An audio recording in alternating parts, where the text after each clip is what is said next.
What is your full name? Why did your parents select this name for you? And did you have a nickname? My full name is huge. It's Aline Silva da Silveira de Farias. It's 3 last names because in Brazil it's common to have your mom's name, your dad's name, and when you get married, you have your husband's name. So you end up with a huge name.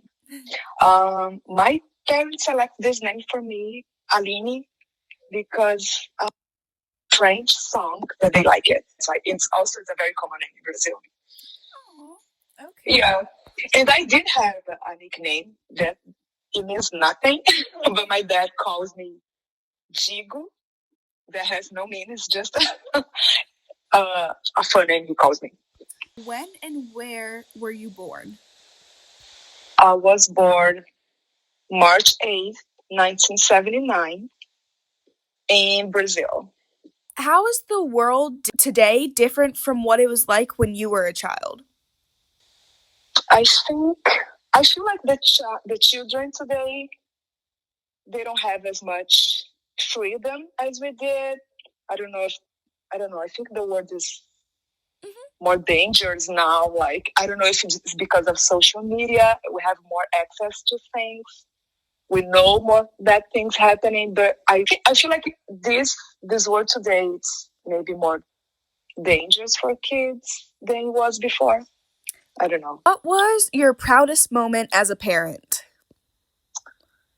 My proudest moment as a mom, one day you know that we never think we are good enough for our kids. We always think, oh, I have to be better on this. I need to be better on that.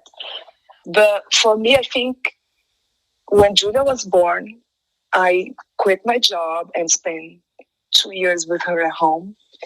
And I think that's my proudest moment because I was her mom 100% of the time, and I don't regret it. I taught her how to use sign language for babies. Oh, wow. And she could tell me when she was hungry. Even she was like month with, I think, 8-9 months. I taught her that.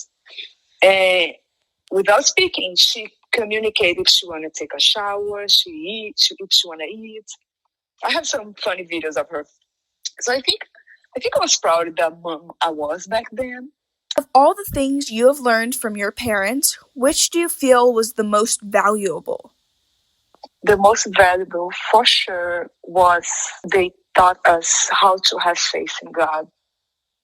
I think that thing, it's one thing that I wish every parent taught their kids, because when you have a hard time in life and you have no one else to cry for help, God is there for you. And especially now that I don't have my mom anymore, it's like I'm so grateful that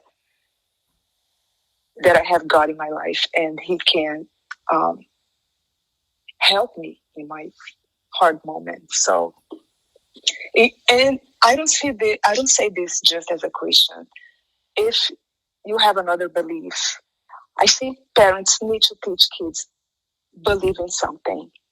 There's something bigger than you in this world, and I think that's the thing I'm so grateful for my parents, because I'm teaching my daughter, and I hope she teaches her kids. That's the thing which I'll take for the rest of my life. Have faith in God. When and how did you meet your spouse? What did you do on dates? We met in college when it's our wedding anniversary, that it's April, it's coming up. We always go out on a date to have dinner or celebrate. Sometimes we celebrate as a family. We involve Julia in the celebration because we say, Julia, you are the fruit of this marriage, so you are welcome to celebrate with us. Usually we involve her because I want her to see how her dad treats me, how she needs to be treated when she grows up. I want her to know what it's be treated well. Do you know when or how your family got to America? Yes. We came in 2018. First time we came here was 2010. We came on a vacation. And I was just in love with this country. I was like, oh my gosh, this is so different from Brazil. Brazil is beautiful too, don't get me wrong, but I was impressed by everything. I like it.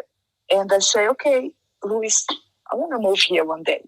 But we wanted to come legal. So he said, okay, if I ever find an opportunity here, we can come.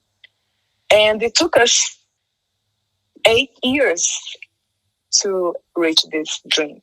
When I came here, I didn't have any English, so we met with Louis' friends, and they were always chatting, and I was like, oh my gosh, this is so boring, and I have no idea what they're talking about. And like, you feel stupid because you just cannot have a conversation. I was alone with a language I don't speak, so I said, okay, let's learn this language. So I started studying English every day from 9 a.m. to 1 p.m., Monday to Friday, 1 year. And then in conversations, I start understanding, but I could not reply back. But at least it was better to say, oh, now I know what they're talking about. Speak a little slower so I can understand. And suddenly I was able to reply back, and not suddenly, it took a while, but if you don't give up, you just learn.